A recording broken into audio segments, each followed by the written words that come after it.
Ebushamwaha Mwakwaba, the Coastal Television, do they get an 514.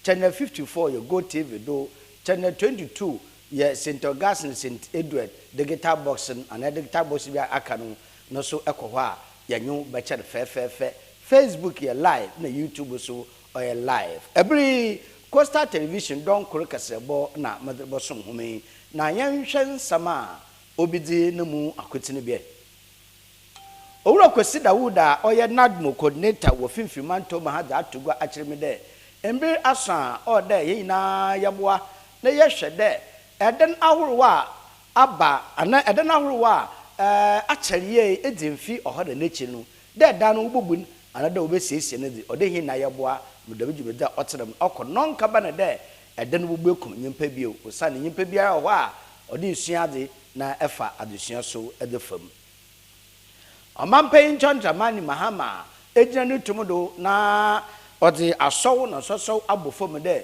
won si edan fofo kra won fama edwumayefa wo oye prison service edwumanum na won hwe de hona setena obowie peye damara na sanye breku na nanom ahemfo nsam mentem wasa orokodo ho no finfimantom na nanom atren hona atren no akatena ase na wadizo oye atutuma asomdwe mapa abasanye breku mende mbeburi cheme de wadampanyin fase wonboa waboa masomdwe aba oye sanya breku ebusafu eyi na nsem bia aka ho na bre medre bosom home aba from Capecoast ASORBA KOFI ESSUMAN nemum ansa na no ho aseda omu no yamfa ma oye finger link fast food and catering services edwumaku na adawroma ena weso hinasen aseda ne biso yamfa ma NPA National Petroleum Authority osi use gas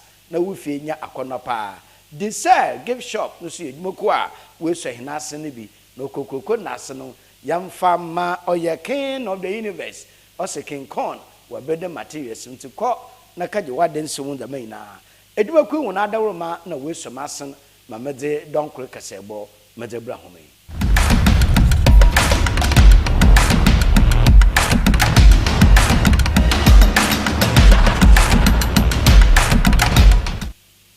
afi yenjebe na yenji nsam numu nchechirum omampen Dramani Mahama ejina nutumdo na odisoso na so abofo moda mango prison service de unum payinfa owo no wenye baby papa na wodhuni trato watena na wodahweme edwuman akoye usande enuanom a wada efiaden ohia de hona obohwe no so obabia no nonka bana de na obi bofo card ansa na wedu baby a odo oye edwuma ni na ya atete no hewa edwumayefa wowo edodefie ho no wobre ansa na wetum na wahwe ho na abra oya amande na mambre na odi soso na so bofom wie yi no omapage nsam kur ana ebentu gode mbira san owo de se ibika de fiada nye de okada wa da oda wa bi de bi oda wo yansesa wo edede fiada wa amma so bifo bupe no na yeye kura nsanu dwuma bi a oya carpenter dwuma mason dwuma adepam na da okaka ho no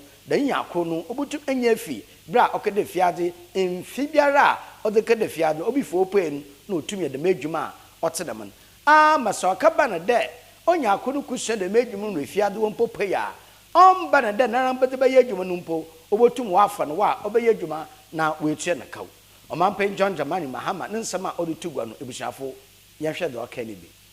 The Ghana Prison Service will actively contribute to the 24-hour economy by running prison industries around the clock. This will include manufacturing sewing school uniforms, manufacturing furniture, agro-processing and other goods both for government use and for the open market. This initiative will not only generate income to sustain the service, but will also equip inmates with the practical skills for life after their release. In agriculture, the prison service is being supported to engage in large-scale farming, including poultry and vegetable production. The government is providing fertilizer and mechanized equipment to improve productivity over the next 3 years. And so the prison service is going to receive agricultural tractors and implements so that they can activate their prison camps. As you were told, we've also increased the daily feeding rate for inmates from 1 cedi 80 pesos to 5 Ghana cedis. This will provide better nutrition for those incarcerated in prison. This is not charity, it is justice. It reflects our belief that dignity should never be dependent on one's circumstances. Amapen John Dramani Mahama for you could today basa and some na yakatino. Ebushanya konsam fufrum na yerba finfi mantum ha. Kwan chafu payna or that nadumanu or consider wood or the atuga achimide. Mwenya oya katai efi ni payna or shed nadum edumani na no wafin or manganum there. Ebrasa or the adan other dawa edinfi or ha na number. Ah yakada Asian bread in Sininano. The Madani na order work gufum and now so dead. Ubese dan or band there, you put him on cabin there, Dan Bobu, na ekum uyumpa. Abra and Sanchofu in the bomb command, or me there. What the more Jumedinus to Sadun Pumpano, no, what the Abash shadow or ye Abra Asebu Kwaman Casimen cinema, over 50 mantoma, Mecha AAK. A horn of what I say, now wash there. And then I will walk with what I wabu in fear of her number. And now soon put there. And then be what no we see one way. Now so I will feed na number. So the men not to the minano or the workabu. And now the way says yes, some crew we and tab. I mean you packeting them. And now so there dano over cabu. Now I don't know anything for her number. So one can go actually not the Atrian Cham Casse nor Dabra or Man Ghana. Or I could see the wood no come what you charm. Coastal television in the bueno in some be. Directed from our Director General, Major Dr. Joseph Kuyon, and me impini for our headquarters and regional minister. But Muhammad Vision is a warrior so you to Anamona, and Bemboama Atrilenchem, Abrasi, just insecure. Now say, oh, your ma, ye who share only the basis of no Susan Sono. I want you now, or better be prayer, and the how of mouthful. It's independent breviano, ye at the friend hazard identification. In the operation, Akoso, Mori, a non quadro, Abra Asim Comankas district. Operation a yerishe, dilapidated structures, any other buildings, a diner hole, structures are whole. Why did that what is what I'm saying? I said, Dodo Narish high ever.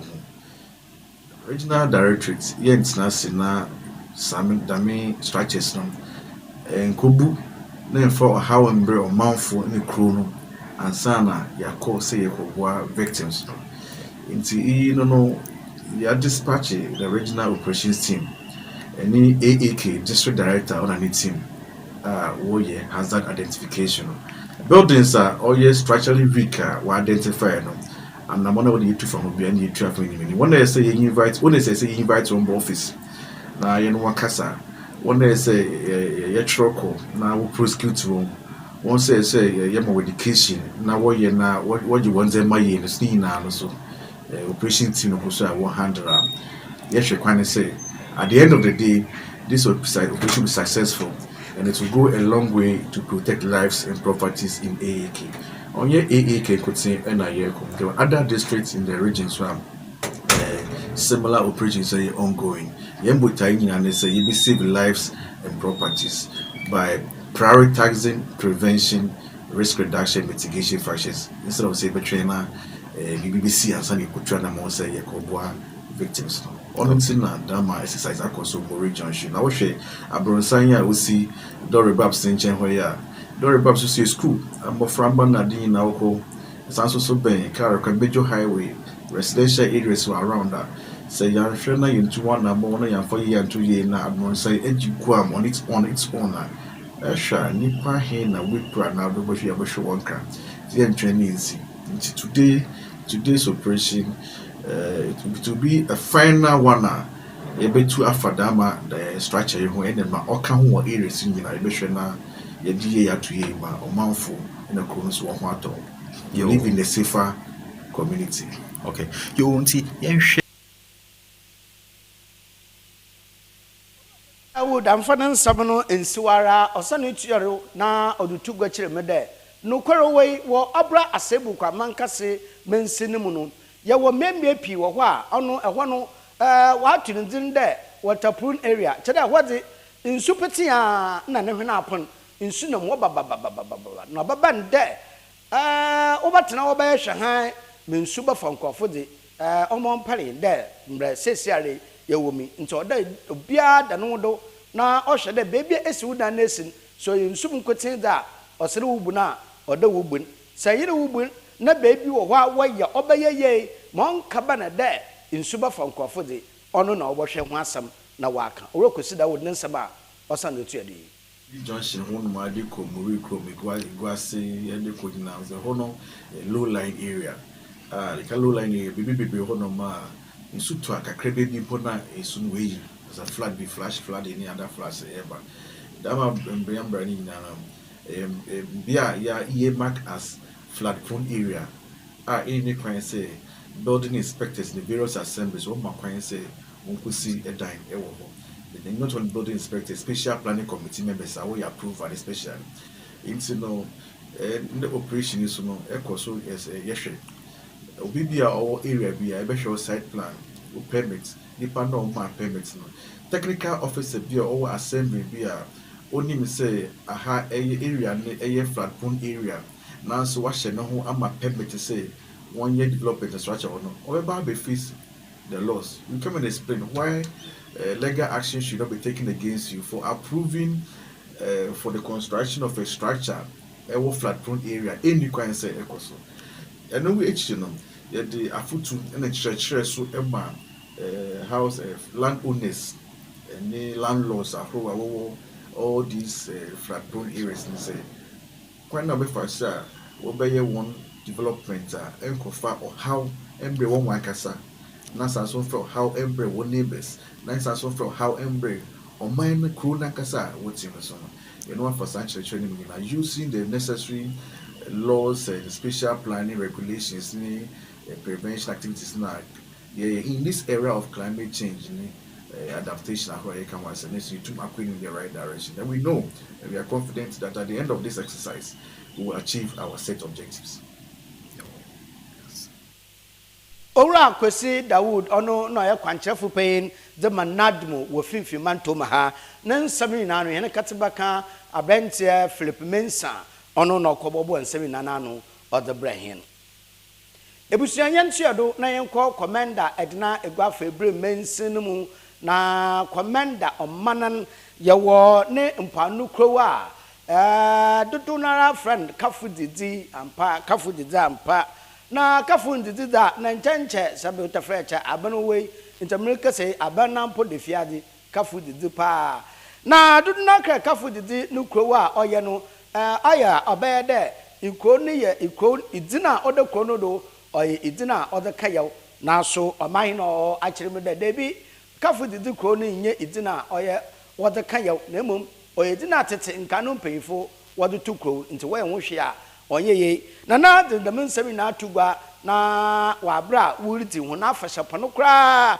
wo oye kafu didi ikonum na afashapo na ase no na orichemrichim de no kware we oye koten kafu didi kroni e ompa no kro nti wona wo mi na wo ya afardom no mu mesafo manyini na no afaredwuma na wo ye na so mbibi ba ya na po orubefie nti obaye oye sea defense nata wode mbaba besisi wa kwanda ma epono mbefie na so ndei akaya boache binidin si defense na ha wona mende apoyeni na wejai e confita na olede hun nti na nade nsa atuni nsayem atoto assembly shebagonya owo commander na Egwafa Ebre honorable oye Samuel Atamres de sapapa eye no be ye na wo ye bibi wo ho a nche si defense no o maye bibi kakra wo mfa mo no sande ebisi ukwana amanda afredom no wontum kwa afredwuma no biew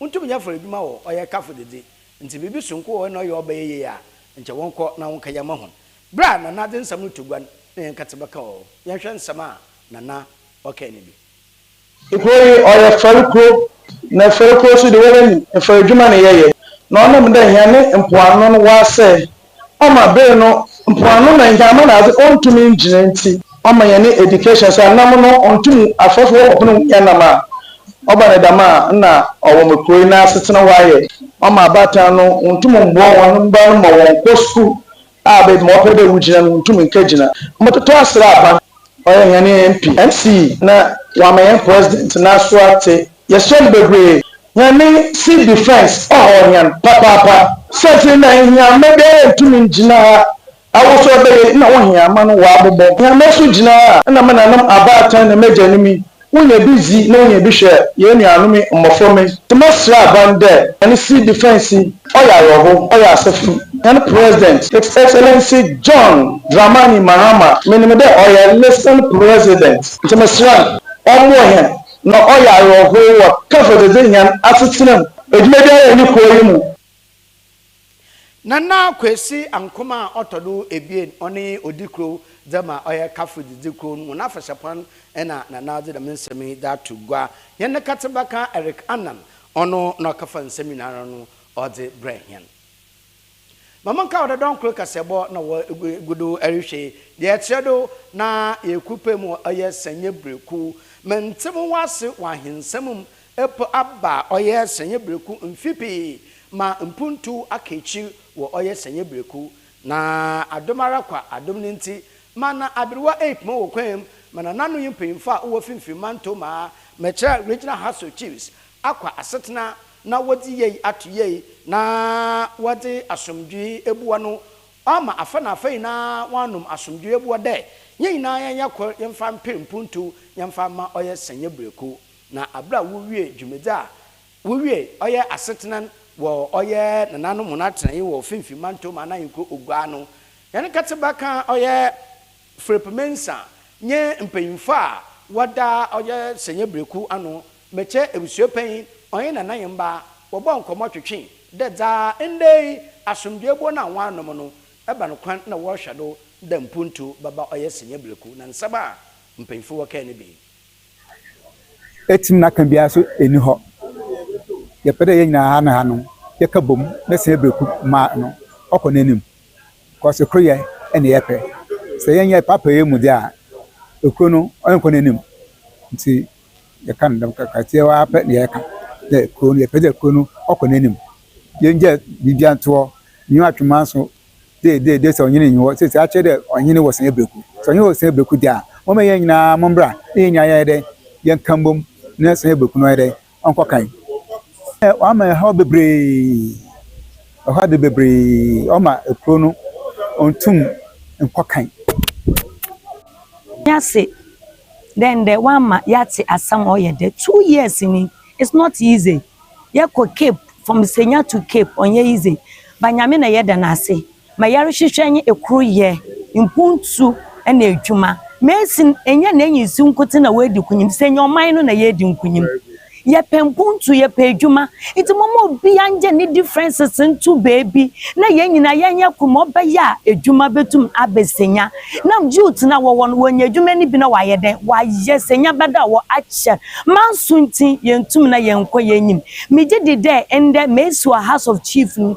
meje de odenka bom odasomdwe ebeba senya breku na ye nyina ya ye kro na ya pre edwuma abra ye youth na wo senya amafa woritiem ye do bi bia eyi onye ntokwa oya asomdwe ena kroye yadamas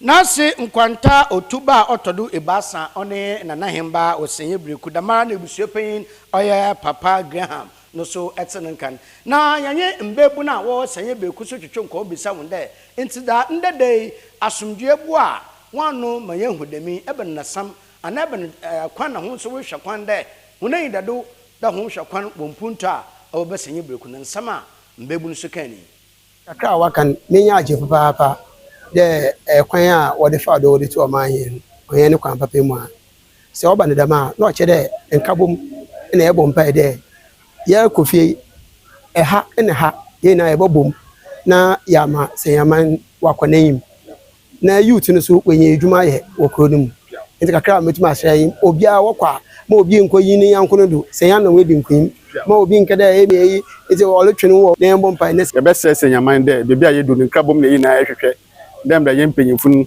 manso abane de ye gya bibie mu ye na ye nya baako afana afana na ye nkambom na ye baako na senya onfa ne tampa mfamfura nti yɛda nananom ase ne yɛn nyinaa yɛhwehwɛ sɛ me so meyɛ safohene wɔ senya breku ɔnam damama so ne nti wama youth no adwuma no ama yɛntumi nyɛ bi nyɛ da bia yɛtu kɔ no kakra na yɛakɔ yɛ adwuma nso yɛwɔ asase wɔ wɔ anka amanfo bɛtumi aba na wabɛyɛ wabɛbɛbɛ adwuma no anka nyɛ ne youth yi so yɛnya adwuma no bi ayɛ ɔnam ma so ne nti wama senyama no ntumi nkɔ n'enyim nti nda yɛda yɛn ase da yɛn nyinaa yɛaba ma asomdwe aba nti yɛn nyinaa yɛda yɛn ase na mbranyim nya odze anyi madam nsɛm no tumi kupe mu na nanom atan wɔtena ase na wɔnom asomdwe bua ma ende yɛhu dɛ sɛnyɛ breku asomdwe aba hɔ no so de nsɛm tugo no kyerɛ me dɛ ɛwɔ onya akaba ndama mbrasɛm na wudi nti sɛ akɔba na dɛ mentem wase bi bɛsɛ na asɔre a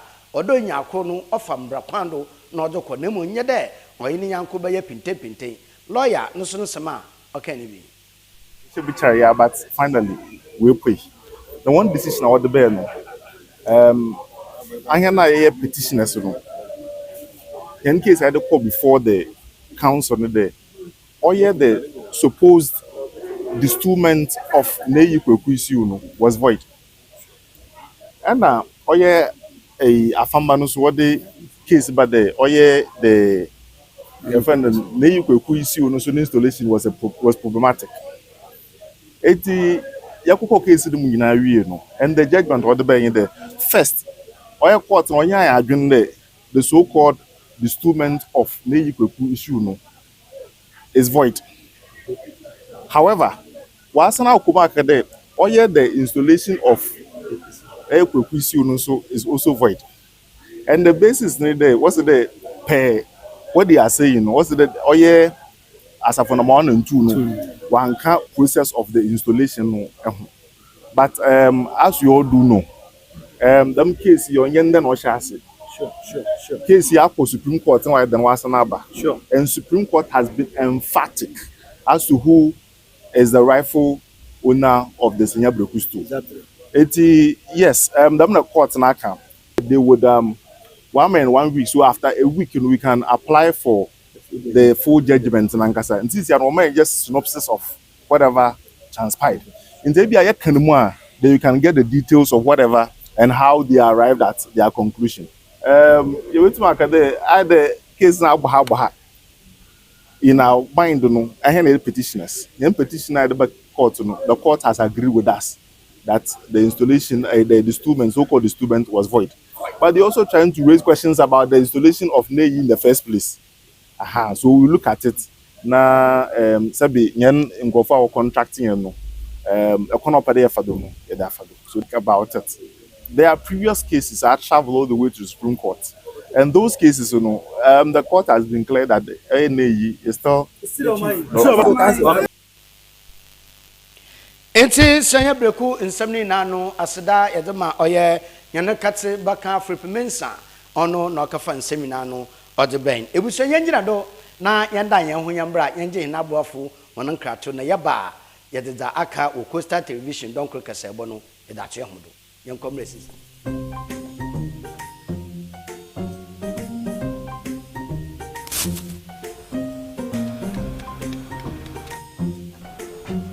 Mido, Gana Biana. I'm going to you about this one every time. I just say, baby, shit. Mangashi. Junior!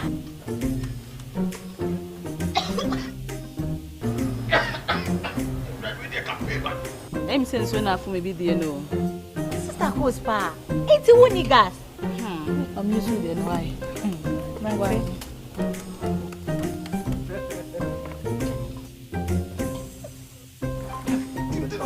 Down Yankanawa. Ah, Sister Cos. Use gas. Gas ye fast, and ye easy, and ye convenient. And then wow. LPG, let me see your hand. Ooh, I got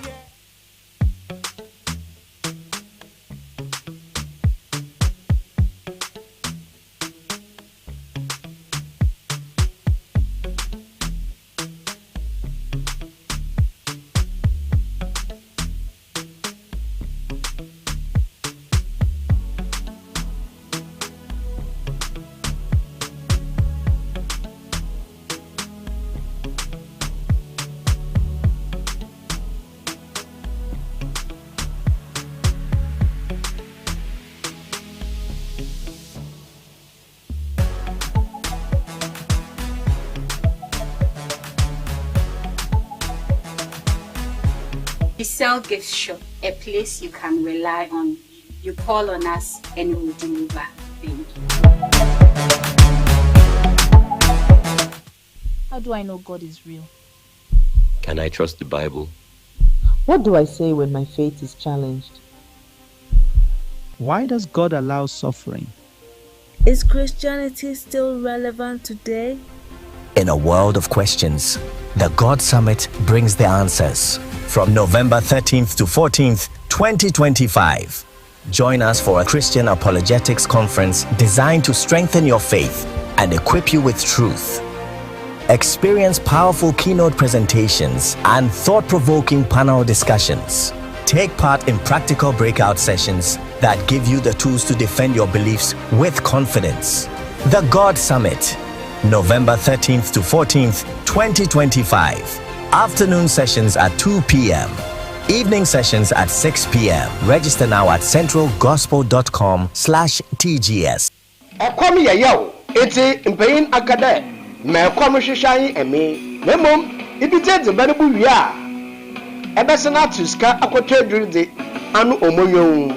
Onenti Mercafo Finger Linking Fast Food and Catering Services, Madamo. Ejubakui aya krado de. Wati edibam papa wati bosom hen. Na oya fast food yadi. Doya jollof, fried rice, plain rice. Wacha na ebusia ni na ebenyebi. Epian pese. Doya breza pese. Ana bayira pese. Ana bancha pese di. Aya krado kra. Benkune tilapia. Ana benkune okro stew ana. Ebusia ni na aya krado. Na tite wie na epe bibi etwe wonumen. Meche pastries, meat pie, rock buns, spring rolls, finger linking fast food and catering services. Ebusia wona chirukwan wa Ankafu School Park Junction bepe. Pharmacy shop ni chanwa. Anaso opposite Ankafu na kwa Junction no bepe. Why your order so? No way your delivery so? It's about to be from Mutufi 0555 218992 and also 0244 408701. Finger Linking Fast Food and Catering Service ana. Osi banpa na mama high. Ebusia mansarmu akwa ba mu atena sembra Coastal Television do don kure kasebo na yegudo yedrebra home. Na yarchiado na yakọ nsamfufurum Coastal Television ndwumadu sonkwa ya trending oye highway business onenye de ye hwe hona wotonade wokwa ho na yekupe mmentie bida wona wafuti nyi de ende wonte nnema bi ase de kwabran batena ho bo wie sukuu no de mo twan ma ban ebubu ye adwuma ansana ma ye adwuma ebe enda magana ye butum ora bibi kakarempo butu de so apampam da rotan da meba ya war won sabo ko anode enda entena won na nkra eretwa ma ban ebubu edwuma ansa ne nyi biaye na enkohwe nkomotwetwa eye nuanom twetwe na kona wofa do wode ho afoti wode mo ho nuanom rente nketesi a enda Ghana ya wodo business ya eye otida business okodo e pa odu sometimes e wa you won't share papa because sometimes you must call one. You teach me that my very 10. You turn me a KOFI. I did just the same thing. Baba, maybe I am turn be calm punch and be some there. Oh yeah, same thing. The man here. Now, let me say, it's here attitude me. One lie you are almost crying.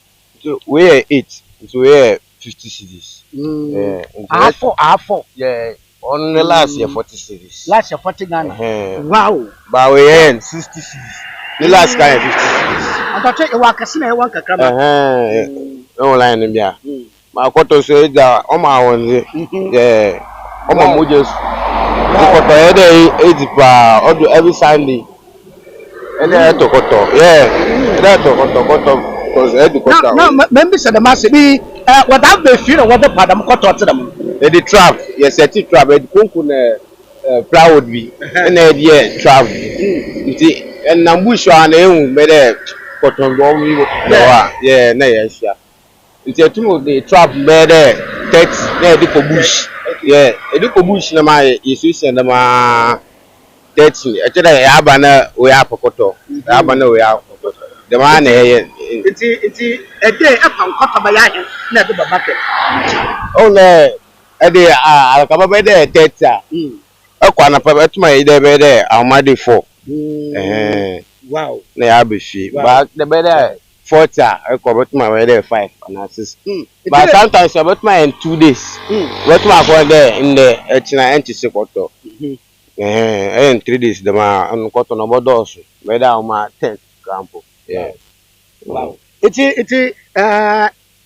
iyi obi yasen there several effect and fa about second. Oh, David. Two nanomofo. In nanoma want to was one bobra. Name 419. Akoshubra no the bobo one brand 2 Sanya mamwe no ya munjai. Yen na every ba wo so mu yeduma kaka am hwehwe mu ntam mame ya se mi yeduma yen ti mame ya mi dihwe mu nti si abia boko. Business here. Oh, honestly, emuye ba it depends. Say ebianu kubedian here one would dia. Oh, I can tell you say a day. Uti away to make 500 cedis a day. Wow. Yeah, juma a business emuye. Wow. Correct. Because like I've experienced it once. Wow. And yesterday was my first time. But when I try you it's okay. I realize say it was better. But me amazing. Yeah, me try it once. I feel like it's okay. Because a day we call message to my crowd 200 cities. But wait, just once 500 cities. So it depends. So when you would so different. So I can honestly tell you. No. I bet you na I two nanum beguna. No. Because